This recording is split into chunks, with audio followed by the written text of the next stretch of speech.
Ladies, gentlemen. Ladies and gentlemen. Ladies and gentlemen. Please be advised that this movie has no nudity. I'm out. Come on, Annie. Let's go to the movies. Yeah. I just have to wee-wee. And we're back. Just like the Five Musketeers. What the hell am I looking at? A country where culture means pornography and slasher films. If you had these boobs, you'd be obsessed with them too. Very exciting, big event. Everybody's excited, huh? We hope you'll make this a weekly visit. Bring the family. Bring your friends. We're Cinemadness Podcast. La la la. Lo lo lo lo. Lo do do do do. Li li li li li li. And sometimes lie lie lie lie lie. La la la la la la la. La la la la la la la la la. So, let's think of the awesome things about L.A. Jazz is not one of them. L.A. jazz? I think it's an underrated jazz scene because, you know. Oh, God. We haven't even started yet. All right. Welcome to Cinemadness Podcast. Tickling the ivories. That was Roman. How you doing, Roman? I'm tickling the ivories. Okay, I'm Adam, and I'm also here with Alison. Samba and tapas. Samba and tapas, two things that go great together. Welcome to our final episode on modern musicals. And, movies. You brought the extra M. Well, I don't think they're tuning in to do modern musicals on stage. I know, but it's fun to try to say all three. You just like the alliteration. The modern musical movies. All right. Notice I'm not even trying that. Bop. Yes, bop, bop. We are celebrating modern musical movies now. Well, not now, but this series. So this was Alison's choice. Me. Like I said last episode. What? Because I said the last one was yours. Oh, too. it was not. No, this is mine. This is mine. So what are we doing, Alison? What's our movie? Yes, we are doing the 2016 musical La La Land. Fuck yeah. You mean Midnight? No. Oh, I got you. Yeah. Yes, that was funny. Yes, that was heartbreaking. They said that they won for best picture. They got them all up there. Moonlight. And then he's like, Moonlight. I'm serious. This is not a joke. It really was Moonlight. I'm like, oh, okay. Cool. Which should have been La La Land, but you know. Yeah, I never saw Moonlight. I heard it was good. It was Oscar bait.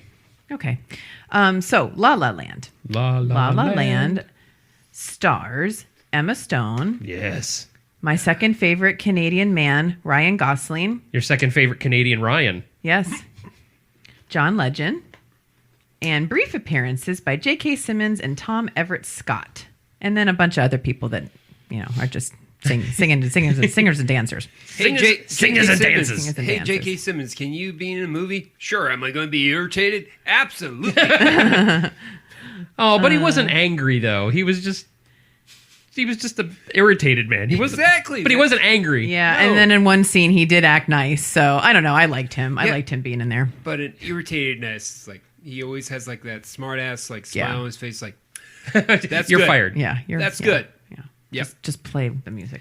He's definitely not channeling the yellow M&M in this movie. No. You mean it's an envelope? You know, a lot of people don't know that. You just recently learned. I know. Didn't you? I think I did too. Did you know that? I forgot that. No, until this is an envelope.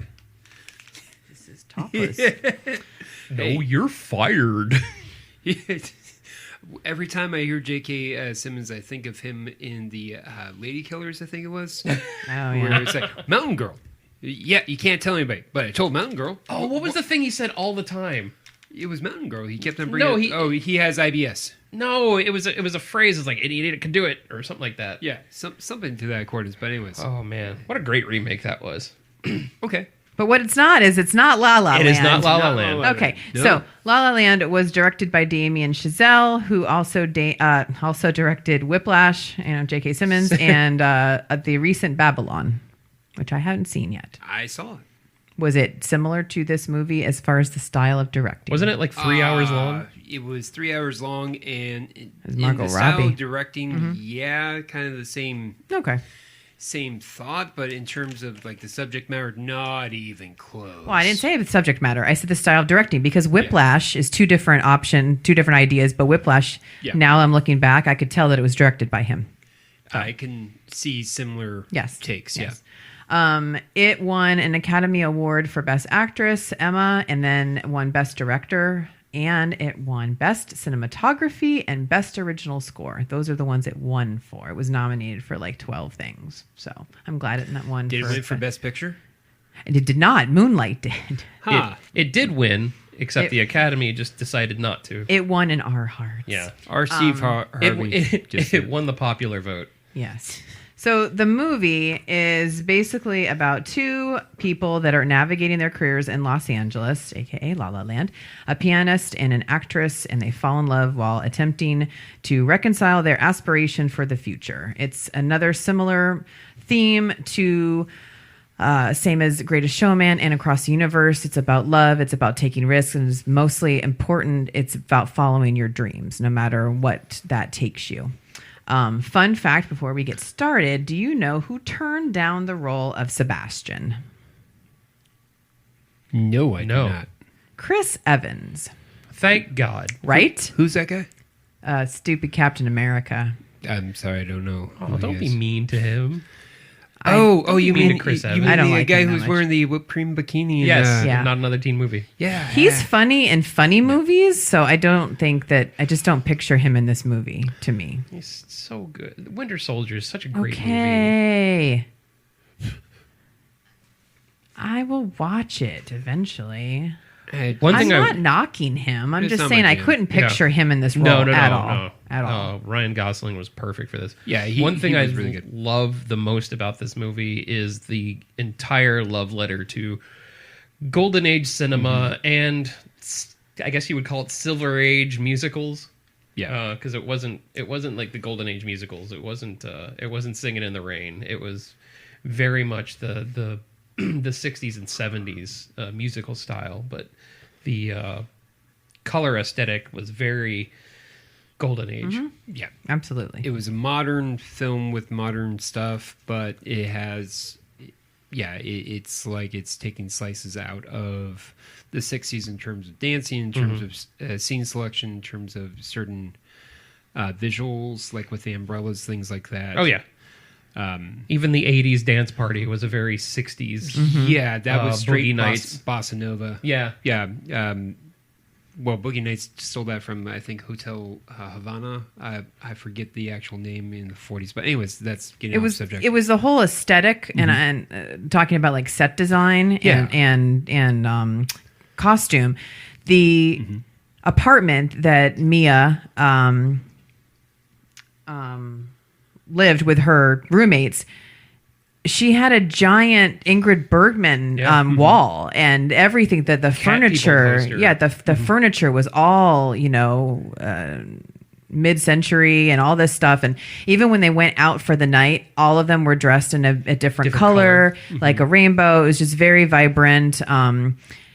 Sebastian's car, for example, he was driving this was probably Cadillac, Cadillac, damn horn. and That damn horn. well, she's driving a Prius. But every part of that movie, even when they're at the party, the summer party, the whole aesthetic of the outside of that house is an old 50s, 60s house. Yeah. So it was just like you said, it was a love letter to classic musicals, but set in modern days with modern, I guess it was kind of modern music, but it had the tap dance style of old musicals. Yeah, it had the Gene Kelly Yes. aesthetic to it. It's very Singing in the Rain, and I'll put it out there right now. Singing in the Rain is probably one of my top 3 movies of all time. I know when people think about me, they think 80s horror, but yeah, Singing in the Rain is right up there with me. So this movie really hit me in that. Yeah. And we're not going to go over scene by scene of this movie. It just, we'll be here all night. But I definitely want to focus on the pivotal part of the movie once we get there to the ending, which is a very controversial ending of a movie musical and a love story. But up until then, so I saw this movie alone for the first time. No, I saw it with Jen first. I dragged her. And then I went and saw it again alone. And then I told you, Adam, had to see it. So I saw it 3 times in the theater. I bought the movie the day it came out. I've watched this movie probably 8 times. And it hits me every single time. Like, I cry, I bawl, I feel so much for these characters and this movie. And I cry with happiness, but I also cry with sadness. And that right there is when I feel a movie, even in general, not just a musical, is successful in my mind. This was my favorite movie of 2016. I love everything about it. So I'm curious because I know Roman is not a huge fan. I know Adam likes it, but that is why I picked this movie, even though I've seen it, so many times. I just wanted to talk to somebody who maybe doesn't share the same way that I do with it and kind of explain, especially because so many people hate the ending, and I'm very passionate about the ending. I guess, is it my turn? Yeah, I can go. Do whatever you want. Okay, do whatever I want. All right, bye, guys. Why don't you tell me the name of the movie? How many times have you seen this movie before your assignment? Twice before. First time I saw it, I loved it. Okay. Because as many of you kind of know my style, especially if we go out, I tend to like that hipster kind of vibe, especially when this movie came out. I was wearing the vest all the time. Oh, he was the worst in the first half of the movie. Who? Ryan Sebastian? Gosling. Sebastian, yeah. So, so this spoke to my style, and I love that kind of retro 60s. Mm-hmm. So I liked it. I liked it. I thought it was a solid film. I love the dance scenes, especially, so on and so forth. Second time I watched it, I didn't understand why I liked it, to be completely honest with you. And third time I watched it was prepping for this, to think that maybe I was off mood or maybe something outside was influencing. No, I agree with my second determination. Basically, my bullet points is the songs aren't memorable, and one of the reasons why that I feel that songs aren't memorable is because they're at a very similar key, each one. They're all kind of the same tone in the same key, so therefore they don't really stand out, in my opinion. The dance numbers are great. In terms of the characters, I really think that to be very honest with you, after watching it the third time, I kind of felt it the second time.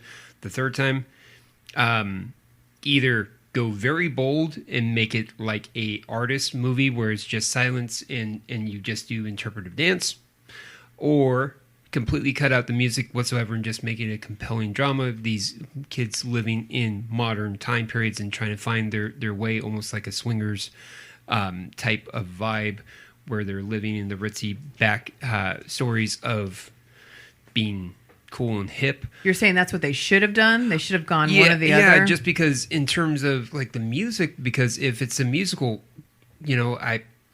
we should be able to recite key numbers. And I've watched the damn thing 3 times now, and I struggle.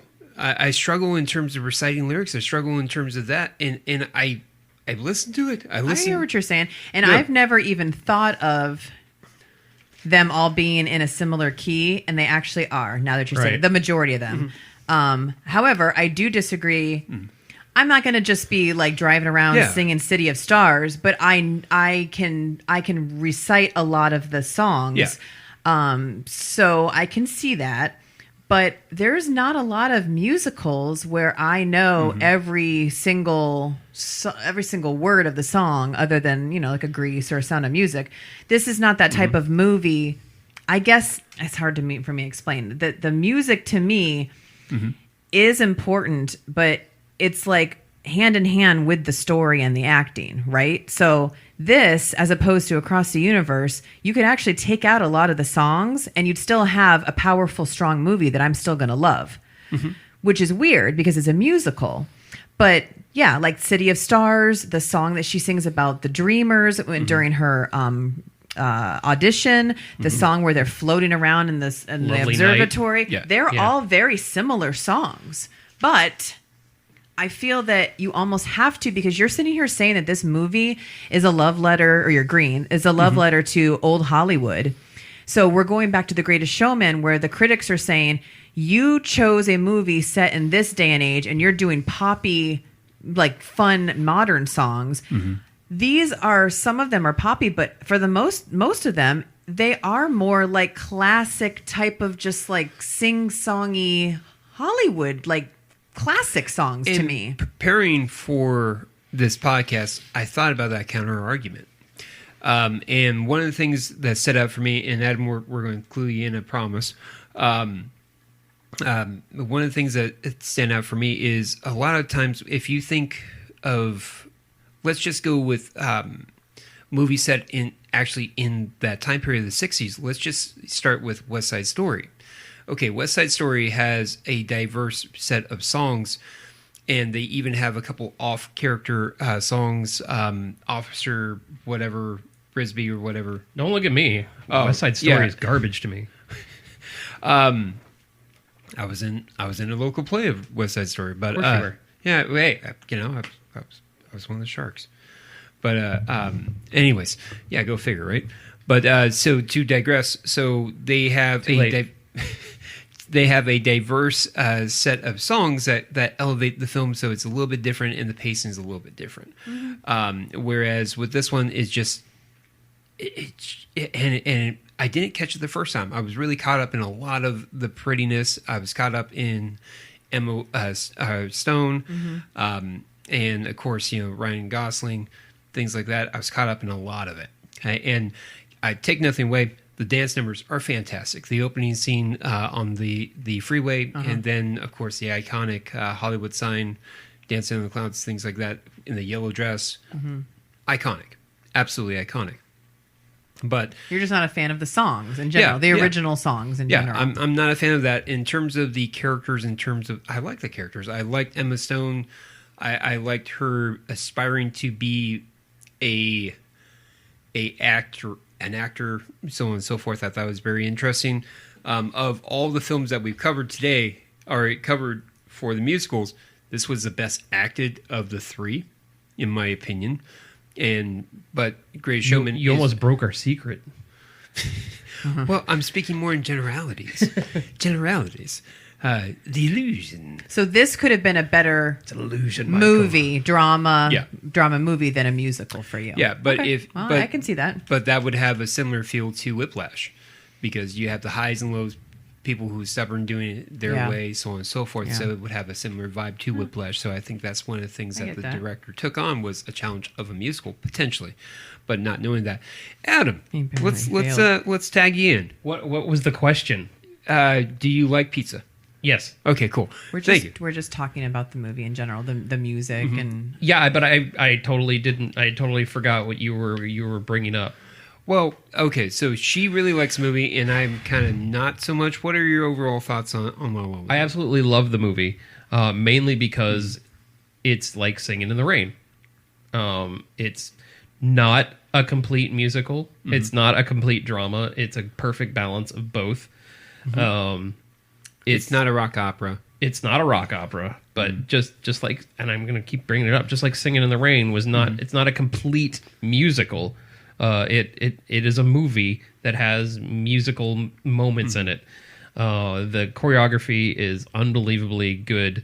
I cannot stand jazz, and this movie reminded me why I cannot stand jazz and jazz fans, because they're all the same. They're all like, you don't like jazz because you don't understand jazz. And it's like, you can just have an opinion. And Ryan Gosling's character it took me out of the magic of that for a little while, until that kind of like went on the back burner. Not when he hooked up with John Legend, but just that whole ideal that he had, the whole like jazz thing that he had, was kind of like, okay, we're gonna put that away. But I love that Emma Stone was such an old school cinephile, but at the same time, I wish the movie was longer. The characters could have been fleshed out more, especially Emma Stone's character. She talks about her past a lot, but it's all condensed, and you don't even hear much from Sebastian's sister, which could have been an easy connection, because she looked just like Emma Stone, and like, oh, that's his type, that's the kind of thing. I don't even know where I'm going with this. So he likes his sister. Oh, what I'm saying is he's used to that look. Okay. Because she's been around all of his life. And I don't know. It just seemed like something that they could have gone off with. Be like, oh, you like her because she looks like me, and it could have been a funny thing. Anyway, I hated the thing with the stool. I hate collector tropes. That bothers me because of my past jobs working at collector stores and stuff. But you collect stuff, so you have to see where that was coming from, right? I do. But I'm also not obsessive about it. If I run out of room, it's gone. If the package gets damaged, I open it. You know, if there's room to open it, I will open it. It's not a obsession, is what I'm saying. He's like, his sister didn't want his sister to sit on the stool because some fat ass jazz person sat on it for a while. You know, that's just stupid to me. I just did not like his character until the party, the 80s party. Mm-hmm. Mainly because that's when he started being human. He went into his job. He thought he would be cool to not do what he was asked to do, which got him fired. And then he started playing the gigs in the parties and stuff, and he opened up as a character. And I think it was a little too late in that story. And I'm saying this as someone who absolutely loves this movie. I'm just talking about the flaws, which is mainly Ryan Gosling's character, and it's mainly because the movie was too short, in my opinion. So I think the songs, like Roman said, the songs are not memorable. Mm-hmm. The majority of the songs, mm-hmm. They come at you really randomly too. Yeah. Mm-hmm. But I also like the scenes where they're separated. And it just goes to spotlight when it talks to when each of them are going. Mm-hmm. That's very classic stage, mm-hmm. very classic musical.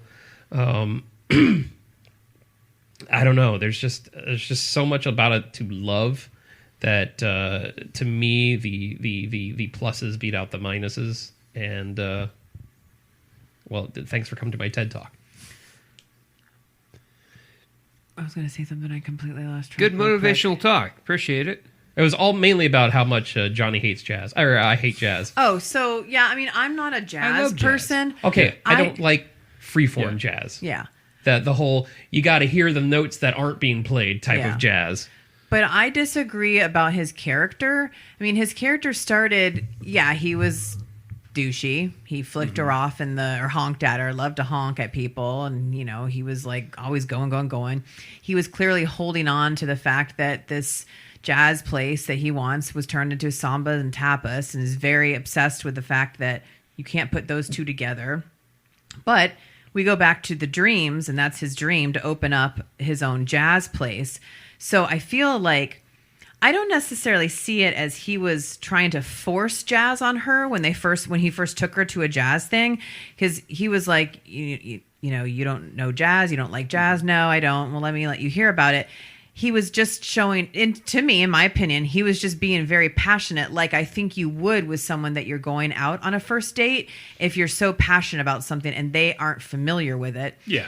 Just like how he was shocked that she had never seen the Rebel Without a Cause. Yeah, it's like, and then he was like, well, let's go see that, blah, blah, blah. So I don't take it as much as you do where he was trying to shove jazz down everybody's throats. I think that he had nothing else almost to live for other than opening this jazz thing. Like his whole life is jazz, right? So that was just his ultimate goal, is to open up this jazz thing. And I guess he just wanted to like maybe get her to start liking it. Did she like it? I think just to kind of shut him up at times. Yes. And he even addressed that when they were fighting. He's like, you don't even like jazz. And she's like, I do because of you. Mm-hmm. So that kind of like signaled to me that like he was just trying to get one more person to like what he liked. So I don't know. I liked his character throughout the whole movie. Mm-hmm. I just think they were both flawed. They were both flawed people, flawed characters. He had his ups, he had his downs, but I see it as he was just very passionate. And then he sold himself out, unfortunately, at one point. Yeah, but also John Legend's character had a point where he's like, you're stuck in the past and you can't evolve if you don't open up. Right. And he was very close to the idea. He was. But at the same time, when he was open up to it, it opened him up too much. Right. And then he sold out. And he wasn't happy. You Right. could see that. And then when you fast forward to, the ending where he did what he wanted to do, he opened up his own jazz place. So I don't know. It's just the whole John Legend thing, I know it's a part that they have to have where he joins this band or whatever, but that is my least favorite part in the whole movie. And that freaking song, it's like nails on a chalkboard for me. It's probably your favorite. The wiggly keyboard song. We're gonna start a fire. Ooh, ooh. It's horrible. I'm not a John Legend fan at all. It's like something from Purple Rain. Yeah, he's a very talented. It's like from the time. Yeah, he's a very talented person, but I'm not a fan of his. So just when he popped up, I'm like, oh man, John Legend. I don't like him. Okay. I don't like him at all. So yeah. Okay. There's some people out there that don't like bacon. That's fine. Again, I didn't dislike Ryan Gosling's character. I just disliked the whole jazz obsession because I've known jazz people and they're very much like that. Would you? And I wasn't saying that he was pushing it on her. I'm saying that's how jazz fans are. They're like, oh, you don't like jazz. It's because you don't get it. Okay, but I mean, I would never go up to someone and say, oh, you don't like Alien or Prometheus because you don't get it. I would never do that. I would explain why I love it. And then when they say they don't love it, you'd go, really? Well, but in Adam's defense, like we see that often with like punk fans and death metal fans and things like that. Sure. It's like art is subjective. Oh yeah, 100. You can't say "oi" to this song. You're saying "oi." It's like, dude, I was just having fun. All right, I get it. Okay, yeah. Do you know why they say "oi"? Do you? But the movie, one of the central focuses and points of this movie is following your dreams. Yes. We concur to that? Okay. 100%. So you can argue that it might not have been as obnoxious as Sebastian's infatuation with jazz and passion for jazz, but she had a clear passion for acting. That is all she wanted to do. Yes. Right? So I feel like you had to have both of them show this desire, and this was their whole life's work is jazz and or acting to have this movie, because those two dreams and those two things that they were basically obsessed with their whole life, it projected the entire movie on where this movie went and how it ended. Oh yeah. So well, and you also saw that with the other supporting actors and their backstories, so on and so forth. It was about drive. It was about getting to your points, or maybe realizing who else? You mean John Legend's people? No, one of her friends, the Albuquerque, who they left, had a boyfriend, or was that Emma Stone's character? Am I thinking? I don't know where you're going with this. No, okay, then never mind. I mean, the other people she lived with were starving artists as well. Yeah, but they were in and out of the movie. I can't even tell you their name. Like, it was primarily Mia and Sebastian. Yeah. So I mean, I don't know. Okay. I mean, was J.K. Simmons following his dream? We don't know. I don't think so. I think he didn't want to be there anymore. I mean, I don't know. Was the lead singer of the '80s band following his dream? Hell yeah! Well, yes. Was. Oh, he was killing it. He was 100%. I love that scene. Emma Stone is brilliant in that scene. I laughed my ass off when I saw her do that. But she was so adorable in that scene. So that's good. just Emma Stone being Emma Stone. Yeah. You've seen her do that a few times in different variation roles. Easy A, she did that too. Yeah. She did something like that. Yeah, she did a variation even in Zombieland. Yeah. Yeah. So, so on and so forth. So, and she also did a variation of that in The Rocker. Yeah, that's right. Oh, yeah. About that movie. Yeah. Most like people forgot about that movie. Yeah. I didn't just... It's not a bad movie. It's just most people forget about it. Oh, are you Rainn kidding? Wilson, right? Yeah. Yeah, Rainn Wilson, Christina Applegate, Josh Gad is in it. Yep. I actually really like the film a lot. Clearly.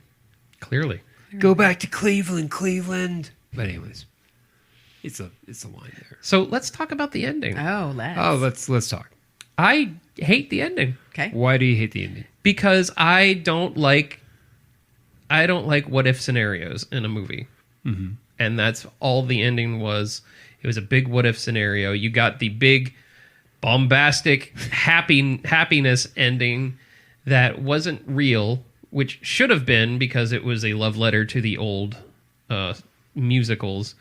We got the that's how life works ending.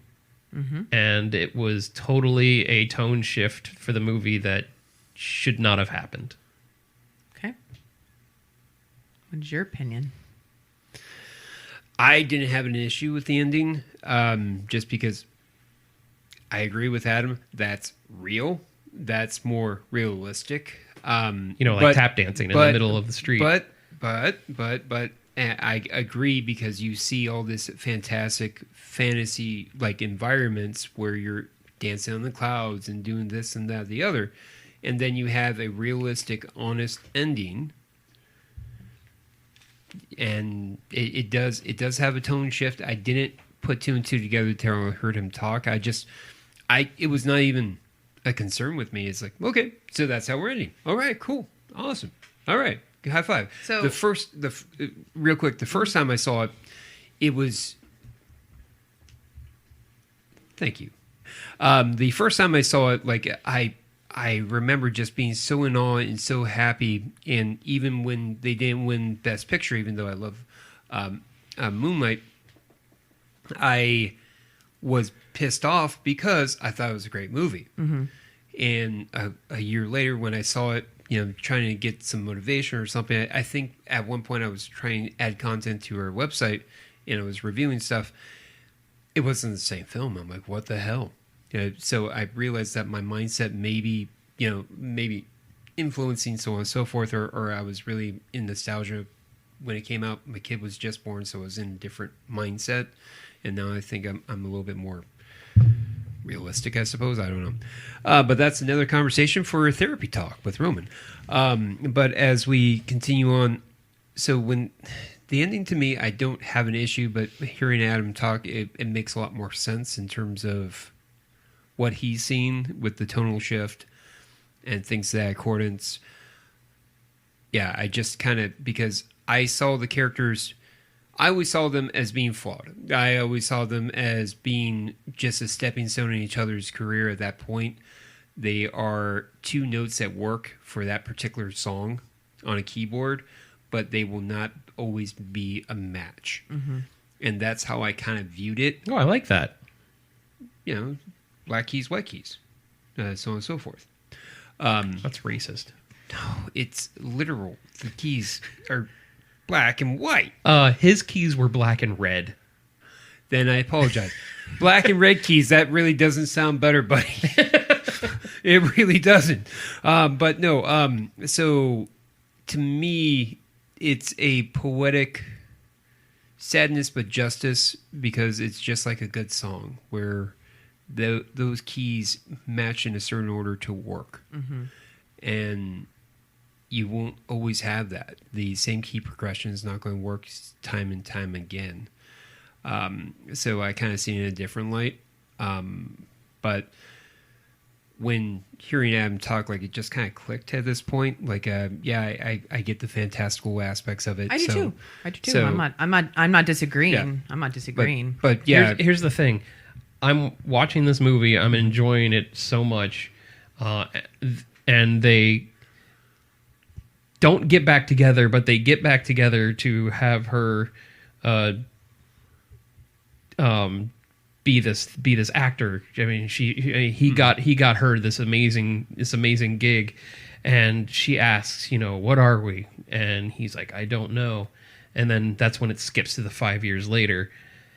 That is something that in a movie with so much magic, so much heart, mm-hmm. and the whole idea of following your dreams and your dreams are what drive you. Having that make them drift apart in the 5 years, and the bad choices, in my opinion, that she made towards the end, and you see the what could be ending just really just makes the movie stop for me. It's like, okay, cool. This is not a Paul Thomas Anderson movie. We don't need like a bummer ending with a bit of a nod to, oh yeah, well, at least they're living their lives. I mean, it's not like that. It goes from Singing in the Rain to I don't know, some movie with a bummer ending. We can go with The Breakup. Anything with anything with that kind of tone, separation tone to it.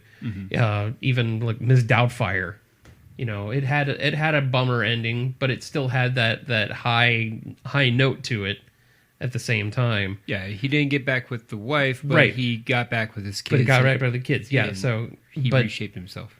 He had a kid show. I mean, I understand the happiness of this ending where, she's happy that he got his club and he's kind of happy that she's got her life together, but it was wrong. It's wrong to me, and I don't like it. I can see that completely. Sure. Sorry for what? Well, I see things differently. I can respect what you're saying, but the first time I saw it, I totally got it. It clicked with me. Okay, so what? I would have to actually wrote it. Is this going to be bad if I read my thoughts instead of just saying it? I'm very passionate about the ending. In fact, if you would have just done it, no one would have thought you were reading. Yeah. No, you would have been able to, because I don't talk like the way I read. I literally just read song lists when we. Oh, that's true. That's true. So, and it's weird. Like, I hope people. You mean a week ago? Yeah. I hope people that are listening have seen this movie, because we haven't really told the ending, but we're clearly spoiling it. But I don't know. So okay, sorry. Okay, so these are my thoughts. La La Land's ending is heartbreaking. The film makes you root for them to achieve everything they want, to be together and to realize their dreams, to be successful and happy. And learning that it wasn't possible is just crushing. When it fast forwards 5 years, you feel the hope that you will see them 5 years later, right? Because you thought in 5 years they would still be together, because they didn't end. She's like, where are we? And he's like, I don't know, and she's like, me neither. And it seemed like it was okay. But we don't get that. This ending was not common in most musicals, and it was in a way refreshing to me because of that. The idea of a happy ending is so prevalent in all of these kinds of movies. The movie opened up with such a colorful, sunshiny opening song and scene, and to have this film end the way it did is not what we are used to. I find it clever how they did that. Even though I cried the first time seeing it in the theater and was a blubbering mess and continue to cry each time I see it, it can be argued that it does have somewhat of a happy ending. Both are successful, even though they are not together, and they are okay with each other. Part of La La Land's ending includes a sequence that sees its main characters think of what could have been and reinforces why they didn't end up together. Because yes, they could have chosen their romance, but to them, at that time, it would have been the bigger sacrifice. They may regret it on some level, but it all worked out. And so if they're fools that dreamed. That's what she's saying. That's what her whole argument was. The ending is what it takes this movie to the next level for me. And I get where people don't understand that. They did not choose to have it end with a happy ending, which is a powerful and big move in my mind. This shows more realism for me.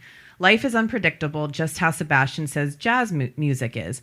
This analogy helps us see that it's okay that Mia and Sebastian realize their dreams as individuals, however, at the cost of their relationship, but they also got help from their relationship. So the cost of their relationship, they found happiness, but their relationship helped each other find that happiness. It is bittersweet, and I actually loved it from the first time I saw the movie. I understood it right off the bat. I appreciated what they did that we are not used to seeing. It's not always a happy ending for everyone. And that's the way I see it. And so it's heartbreaking, it's gut-wrenching, but it's reality. And I feel that they sacrificed their relationship to help each other find their dreams, and in turn both ended up happy in the long run. And I loved the end where she just looks back at him and he sees her and he just smiles at her, and it just breaks my heart. So well, they had that one moment in time, to paraphrase the great Whitney Houston. But I was just thinking about it while you were talking about that, and I'm taking a different take with the director. So the commonality between Babylon, La La Land, and Whiplash is the endings. Spoiler alert, if you haven't seen Babylon, is kind of a morose, kind of sobering, not your typical Hollywood glitzy ending. If you think about Whiplash, the main character is put through hell. Spoiler alert, 3, 2, 1. He's put through absolute hell by J.K. Simmons' character. You were going to say Rawling. I was about to. well, yes, he's put through hell because of the talent he has. There's a reason for all of this. There's a bit of a talent. There's also a bit of kind of old guard jealousy kind of situation, right, so on right. and so forth. But that's when we cover Whiplash, if we ever do. But to bring it down, the ending, if you think about it, is he defied, and they set up that ending early on in the film, kind of like you're alluding to a little bit with your synopsis, where J.K. Simmons' character talks about how the great artist was playing until he got it and he refused to stop. Mm-hmm. Well, you saw exactly that ending in Whiplash. And that's a consistent kind of vibe and overall theme in all his films, mm-hmm. where keep digging. It may not have the happy ending that you're looking for, but it'll have happiness attached to it. Mm-hmm. And would you say that the characters at the end of now Babylon is really fucked up movie. Well, I haven't seen Babylon, so I can't really comment on that. It's beautiful fucked up, but it's fucked up. I liked it. It wasn't everyone's jam, and I get that. But with Whiplash, there was a subtle happiness to it. With La La Land, subtle happiness. Am I right? For the most part. And in my mind, yeah, other people will see it differently. Well, because it's all up for. It's not ham and eggs with a side of bacon. Mm-hmm. It's oatmeal. Okay, which is healthy and it's still good. Okay, it's just not ham and eggs, man. And I get it. I totally get it. So I think in terms of the director's choice, I feel that's consistent with his overall message, and you kind of see that. I don't know who wrote it, but the director didn't write it, did he? I mean, wouldn't that be the writer who had the say in how it ended? Well, for the most part, directors don't really have that option. They can control the theme. They may not control the words per se, but they can control the theme in terms of the visuals, because the words could be, "Hey Adam, how you doing?"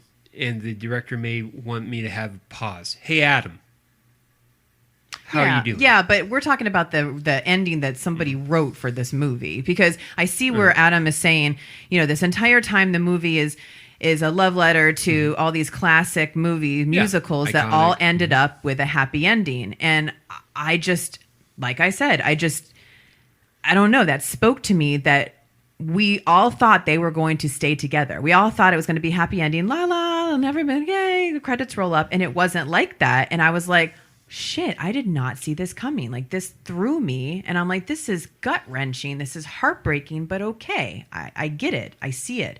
So I don't know. I just had to give them credit for that. And that's what makes this movie a little bit more unique to me than a lot of the other ones, because like we agreed on, the songs aren't memorable, mm-hmm. the performances are memorable, but this damn ending is so polarizing to people and so memorable to me that like when you see it with somebody, I've watched this movie with people for the first time and I'm just like looking over at them and I'm like, ugh, and they're like, what the hell? They didn't end up together? And then they tease us with what happened if they did end up together. And I'm like, what do you think about that? Like, it's just weird that everybody sees it a little bit different than somebody else. So I respected what they did with that. And I don't know. It just got to me. Don't get me wrong. I do dislike the ending, mm-hmm. but it doesn't change the way I feel about the movie. Sure. It's still one of my favorite movies of the past 10 years. But like I said before, I don't need reality in my fantastic story. If I wanted that, I would watch a Sofia Coppola movie. And that's what the ending felt like. After thinking about it, ruminating about the whole thing, it felt like the last act was a Sofia Coppola film. Completely agree. Lost in translation. So you guys found it as more depressing than anything. It wasn't depressing. It was. I found it sobering. It was a sprinkling of reality in an escapist fantasy. And I wanted to continue on with the escapist fantasy. And I get that. I know where you're coming from. Mm-hmm. I can see why you love the ending so much. Mm-hmm. I was just too invested in the escapism. I get that, and I appreciate that, and I appreciate you saying that you see it from my point of view, because this movie, parts of it were escapism, mainly the observatory scenes, and I mean, other than that, it was like a real movie to me, where two people are, I don't know, it wasn't as much of an escape fantasy for me. It was an actual drama with a little bit of songs and dancing sprinkled in. So, well, also when I say escapism, I was like, it was a perfect relationship up to a point. It was, everybody was going along right for the right thing up to a certain point, right up into the final act, right before he went on tour. Everything was just this perfect story before the dinner. Yes. Even the dinner started out so great, and then it turned into a Sofia Coppola film. It turned into Blue Valentine. I get that. Oh, Blue Valentine. But I get that. But that scene, unfortunately, is one of the most realistic scenes in a relationship. But you didn't want to see that. I don't want realism. I get that. And I need to. I needed to see that. I needed to see that other people, that even these people that are living this fun life in LA and doing this stuff, and that are as gorgeous as Emma Stone and Ryan Gosling, have the same problems that normal couples do. And I needed to see that. So I totally get what you're saying. I just wasn't, I was just in more of a reality through the whole movie. Like, shit, I exactly know what that is. And I get it. And I get what you're fighting about. And I see this movie also as two people that were sacrificing, and they came to a crossroads where one of them either has to give up their dream to follow and help this person, or they both have to realize, we're going to follow these dreams that we have both encouraged throughout our whole relationship. And if it breaks our relationship for a little bit or forever, that's just how it is. And to me, that is one of the most selfless acts you can do. And that's how I saw it. I don't even think, they were really only together a year, right? Yeah. Because, okay.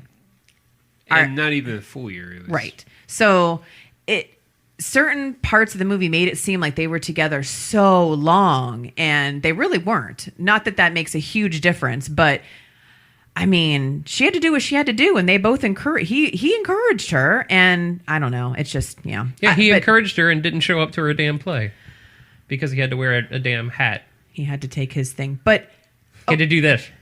Yeah, but it's his fault for getting the days mixed up. Absolutely. But she also, that's a weird thing, because yes, she needed him there to support her, but she's been encouraged. She was the one who encouraged him to join John Legend's band and go out on tour and do all this. And that was part of his obligations. So I think he should have just told her, because he never really told her. But John Legend did ask him, Are you sure you want to do the photo shoot right now? You cool with that? I remember him saying, we are on our way to do the photo shoot tomorrow. And he's like, that's tomorrow, Thursday? I thought that was next Thursday. Right. And he's like, no, it's tomorrow. And he's like, are you cool with that? Oh, well. And then it cuts to her on stage. Yeah. Well, maybe he felt he had to do it, or he'd get kicked out. I don't know. He got lost in the band. Sure. Well, and I can personally relate to this, because I tried, and we talked about this on break. I have lost relationships because I've been goal oriented, and then slowly but surely I've given that up to try to be a better partner and more supportive. So rather than taking opportunities, realizing that maybe that opportunity is not as good as the opportunity at home. And so it's that trade-off. Do you want to miss the photo shoot with John? Wrong? There's a difference between that and missing your partner's premiere. Mm-hmm. That is an important... If my partner did not show up for the first show that I ever did when I was... They would be gone. They would be gone. That's unacceptable. That's a deal breaker. That's... You don't believe in me. She acted perfectly to that reaction. Okay. Okay. And that is why I'm single, everybody. Well, no, you and I are on different spectrums, and we can have a conversation off the pod about it, just because I don't think it would make for good good banter. It's like you and I sound like we're in couples therapy. It's like, oh, geez, hey, can we get back on the La La Land? And then before you know, it's like, I miss. I feel that there was like something. I don't know. I feel like there was something missing in that scene. Like he should have, could have, would have. He should have done something. He should have. I don't know. They should have had a conversation about it. Had he maybe had a conversation about it, she might have had a little bit more understanding. But her looking out in the crowd and he not being there, that was tough. But she didn't know. She didn't have any idea where he was, what he was doing, why he missed it. Mm-hmm. It was just one night. But then he showed up and like, oh, I'll make it up to you. I'm sorry, I'll make it up to you. Right. And that's unacceptable. Yeah, well, because that shows that he basically blew her off. Okay. Well, to wear a hat. I can relate to this scenario just because I've had baseball games and football games, and the girl I was dating wasn't there, and it irritated the shit out of me. Or concerts when I was in a band, okay, and performances. And someone's not there, or getting an award for recognition. And I've had just me, myself, there, that's it, so on and so forth, and I'll come home with my award. Now, when I get home, the girl I'm dating, she'll take me out to ice cream or something. It's like, hey. Ice cream. Yeah, I'm really simple. Waffle or ice cream, I'm good, man. But yeah, so, and I can relate to that, and I can understand that. Me, personally, I wouldn't do that.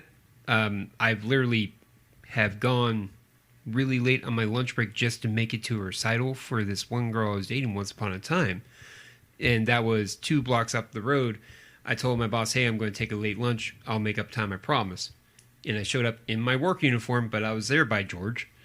But that's it. That's a recital. That's something that someone has practiced. They're only gonna do one time. She wrote this play. That was her big deal. That was her big dream. Mm-hmm. That was the thing that he wanted her to do more than anything else.